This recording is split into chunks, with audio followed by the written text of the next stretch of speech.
다시 그 얘기를 돌아와가지고, 저 같은 경우는 사실 뭐 시장에 나와 있는 여러 가지 지표들을 예전에 굉장히 많이 써봤지만, 단 하나의 그 매직 지팡이가 있다면, 그거는 맞지 않는 말이라고 저는 생각을 해요, 개인적으로. 많은 이제 실험과 약간 이런 경험을 통해서 그렇게 생각을 하게 됐고요. 그런데 이제 제가 옵션을 많이 했잖아요.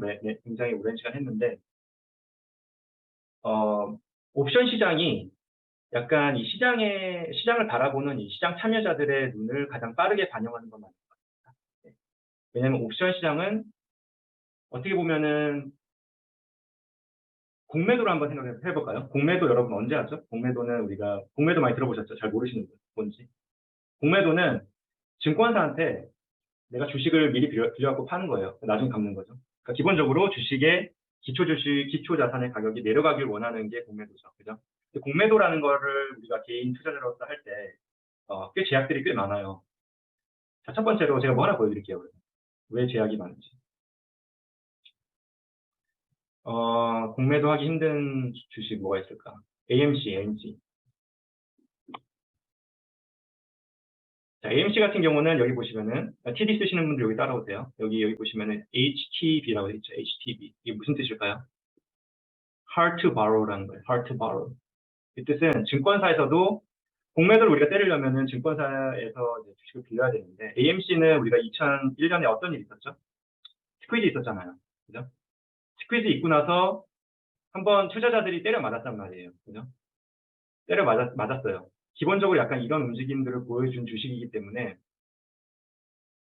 이 AMC에 롱으로 참여했던 사람들이 많이 때려 맞았단 말이에요. 나중에 들어간다. 물론 이제 돈을 벌었던 그 당시 스퀴즈 초창기에 있었던 사람들 말고, 들어갔던 사람들 말고, 마지막에 이제, 개미들이 많이 물렸을 거 아니에요. 그래서. 그럼 이제 기본적으로 이런 공매도에 대한 디맨드가 굉장히 커요. AMC가. 아무튼 다시 이제 본론으로 돌아와서, hard to borrow라는 약간 이런 주식들이 많아요. 왜? 제가 드리고 싶은 말은 뭐냐면요. 공매도를 우리가 하는 데 있어서 제약이 많단 말이에요. 그럼 시장에서 우리 포지션을 헤징을 하려면은 뭐 주식을 갖고 있던 걸 팔든지 아니면은 뭐 선물을 사용하든지 그래야 되는데 사실 옵션만큼 간편한 게 없는 거거든요. 그죠? 풋옵션 사는 게 훨씬 편하죠. 물론 제약 안 좋은 점도 있어요. 풋옵션 같은 경우는 뭐 예를 들어서 뭐 마켓 시간이 지나면은 뭐 몇 가지 ETF들을 제외하고는 이제 시간 외에 거래가 불가능하잖아요.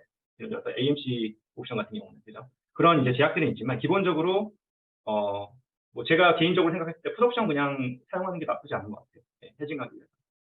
그러다 보니까 이런 개인 투자자들이라든지 여러 가지 기관 투자자들이 풋옵션을 많이 사용을 하는데 그게 굉장히 빠르게 반영이 된다는 거죠. 그래서 풋옵션 가격에 빨리 이제 시장의 눈이 많이 반영이 되고 거기서 역산되어서 나와진 게 이제 옵션의 내재 변동성. 그러니까 시장이 만약에 안 좋아질 것 같다 그랬을 때는 옵션의 가격에서 벌써 티가 막 확 나는 것 같아요. 제 생각에는. 이해되시죠? 그게 이제 기본적인 제가 이런 인디케이터들을 볼 때 좀 중요시하는 부분이다. 그래서 제가 이런 툴을 만들었는데요. 자, 제가 이런 툴들을 만든 기본 가정은, 제가 이걸 툴을 여러분들한테 팔려고 이러는 거 아닙니다. 이거 다 공짜고요. 제 웹사이트에 다 나와 있고, 그냥 가서 보시고 싶으시면 보세요. 근데 기본적인 가정은 옵션 시장은 이 시장 참여자들이 주식시장을 바라보는 그런 눈이 굉장히 가장 빨리 반영되는 그런 시장이다. 파생 시장은. 그죠? 그게 이제 기본 제 가정이고. 그리고 이 옵션 시장에 참여하는 굉장히 많은 참여자들이 있겠죠. 그죠? 있는데, 여러분들이 잘 아시는, 그 JP 모건 컬러 펀드 아시죠? 컬러 펀드. 많이들 얘기하시잖아요. 채팅창에서. 근데 걔네들이 주로 하는 게 뭐냐면 이제 컬러를 만드는 거잖아요. 옵션을 사용해서. 그죠? 컬러를 만드는 건데, 우리는 이제 옵션 시장에 약간 바이 사이드로서 약간 참여를 하는 거고, 리테일 사이드로서 참여를 하는 거고, 그 반대쪽에는 어떤 애들이 있다? 마켓 메이커라는 애들이 있죠. 마켓 메이커라는 애들이 있다. 그럼 걔네의 포지션을 잘 생각을 해봐야 된다는 거예요. 걔네는, 굉장히 수동적인 애들이에요. 수동적인 애들. 예를 들어서, 여러분이랑 제가 예를 들어서 최근에 좋았던 주식이 뭐가 있지? 테슬라가 있다. 테슬라 콜옵션을 샀다 했을 때는, 뭐 100%는 아니지만 굉장히 많은 트레이드 자체가 예를 들어서 우리 브로커가 있잖아요. TD 어메리트레이드가 저의 브로커고 뭐 이트레이드를 쓰시는 분들도 있겠고 뭐 로빈후드 쓰시는 분들도 있겠죠. 라빈후드 같은 경우를 예를 들면 걔네들은 다 시타델로 넘기잖아요. 시라델로 넘기죠. 예전에 막 말이 많았었잖아요. 시라델한테 돈 받고서 뭐 이렇게 했다 뭐 그런 얘기들이 많았잖아요. 그죠? 시라델을 넘기는데 걔네가 마켓 메이커 중에 한 부분을 차지하죠. 굉장히 큰 부분을. 여러분들이 테슬라 콜옵션을 사시면 걔네가 여러분의 카운터 파리일 확률이 굉장히 큰 거예요. 근데 이제 걔네들은 뭐를 하느냐? 뭐 걔네들은 여러분처럼 이제 콜옵션을 사가지고 거기서 수익을 내고자 뭐 그런 이제 캐피럴 게인으로 수익을 내고자 하는 그런 쪽이 아니죠. 마켓 메이커는 패시브, 굉장히 수동적인 애들이에요. 예를 들어서 우리가 콜옵션을 샀다. 한번 써볼까요? 한번 이게 좀 힘드니까. 그러면은 만약에 우리 또는 뭐 다른 바이 사이드, 뭐 RIA, 뭐 Registered Investment Advisory Firm을 운영하는 뭐 운용사다. 약간 이런 애들. 우리가 예를 들어서 뭐 콜옵션을 산다. 매수. 그러면은 이 상대방이 있을 거 아니에요. 상대방. 얘네들은 마켓 메이커. 얘네들은 뭐겠죠? 콜옵션 매도. 자, 근데 여기 보시면은 얘를 콜옵션 매도를 했죠. 그럼 얘네는 지금 어떤 위험을 감수하게 되는 거죠? 만약에 얘네가 콜옵션 매도로 포지션을 갖고 있는데 콜옵션 매도라는 건 뭐죠? 의무잖아요. 의무예요. 그리고 약간 콜옵션 매도는 방향성 자체가 주가가 위로 가면 안 좋은 거죠. 그죠? 그러면 제가 아까 말씀드렸었는데 외우실 필요 없어요. 외우실 필요 없고 트레이딩 플랫폼을 가셔가지고요. 자, 한번 그냥 넣어봅시다. 네. 뭐를 한번 이게 콜옵션 매도의 수익 그래프잖아요. 그럼 여기가 지금 현재 가격이에요. 내가 방향성을 이해하고 싶다. 근데 콜옵션 매도 언제 하는 거지? 잘 모르시겠으면 예, 방향성을 내가 모르겠다. 콜옵션 매도 언제 하는 거지? 외우실 필요 없는 거죠. 그냥 오셔가지고 콜옵션 매도 넣어보시면은 자, 만약에 주가가 지금 여기 있는데 420이 됐을 때는 손해. 그럼 나한테는 뭐예요? 주가가 올라가면 안 좋은 거죠. 그죠? 이런 식으로 활용을 하시면 되는 거예요. 아시겠죠? 그러니까 외우실 필요 없다. 대신에 기본적인 툴 사용 방법과 펀더멘털을 아셔야 된다. 다시 일로 와가지고 마켓메이커 콜옵션 매도라는 거는 기본적으로 이제 그 주가가 올라갈 때 안 좋은 거예요. 그죠? 안 좋은 건데 그럼 아까 근데 제가 어떻게 말씀드렸죠? 얘네들은 수동적인 애들이라고 했어요. 수동적인 애들. 우리는 능동적. 얘네들은 수동적. 얘네들은 어떻게 돈을 버냐면 뭐 스프레드. 예를 들어서 뭐 우리 비드 스프레드가 있잖아요. 우리 거래를 할 때. 비드는 뭐죠? 비드? 이러다가 완전히 그냥 옵션 뭐 강의 같은 거 될 것 같은데 비드는 우리가 수많은 사람이 옵션을 사기 위해서 비드를 하잖아요. 그 중에서 가장 높은 가격을 비드라고. 에스크는 팔려는 수많은 사람들 중에서 가장 낮은 가격. 그죠? 그 가격의 차이를 좀 장난을 쳐가지고 돈을 버는 애들이에요. 얘네들 마켓 메이커. 시장의 유동성을 공급하고. 우리는 뭘로 수익을 내죠? 캐피털 게인. 보통. 그죠? 이 뜻은 우리는 싸게 사서 비싸게 팔아야 되는 거죠. 그죠? 근데 얘네들은 그게 아니다. 얘네들은 리스크를 다 잠가 놓고, 그죠? 해지시켜 놓고 스프레드로 서로 돈을 벌고 싶어 하는 애들이에요. 네. 굉장히 큰 볼륨으로. 아시겠죠? 그런 애들인데, 예를 들어서 우리가 콜옵션 매수를 했고 얘네가 콜옵션 매수다. 근데 이거 리스크를 어떻게 해지는 하죠? 얘네들이 주식을 사버리는 거예요. 주식 매수.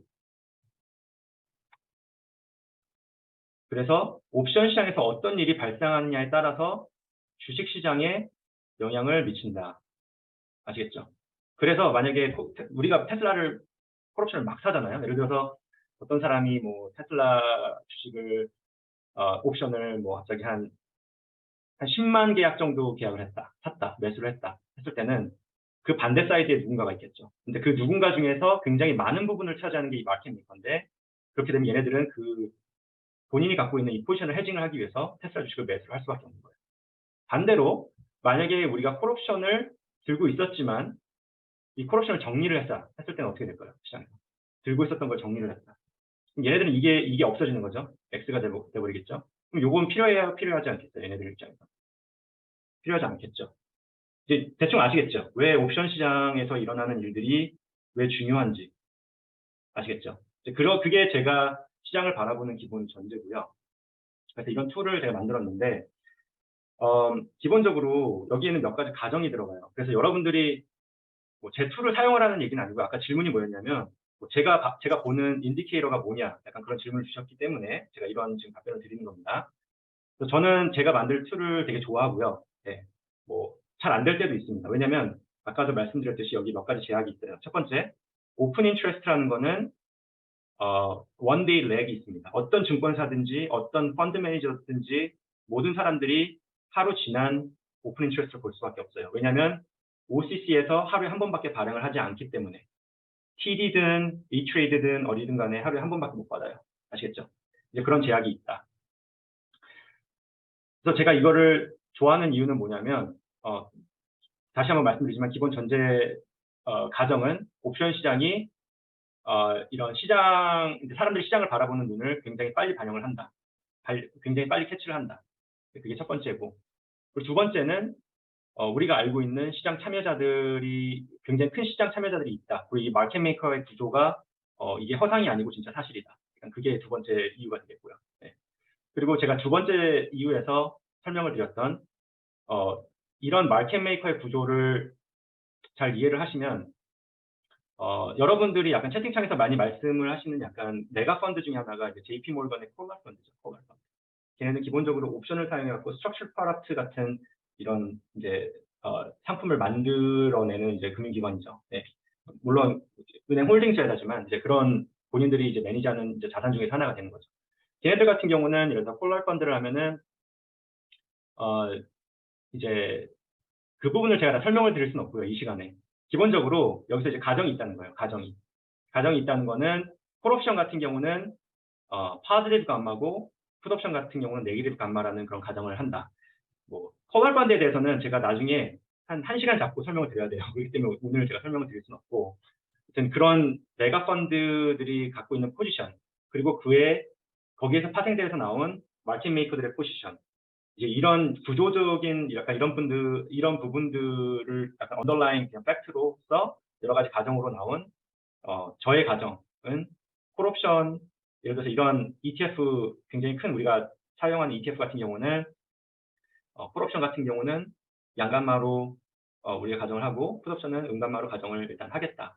그래서 가정이 들어간다. 가정이 들어가는 인디케이터다. 또 한 가지는 이제 델타를 많이 보고 델타 같은 경우는 이제 콜옵션 같은 경우 가정이 뭐냐면 콜옵션의 델타는 파지티브고 풋옵션의 델타는 네기티브다. 그거는 제가 뭐 다른 추가의 가정을 하진 않은 거예요. 네.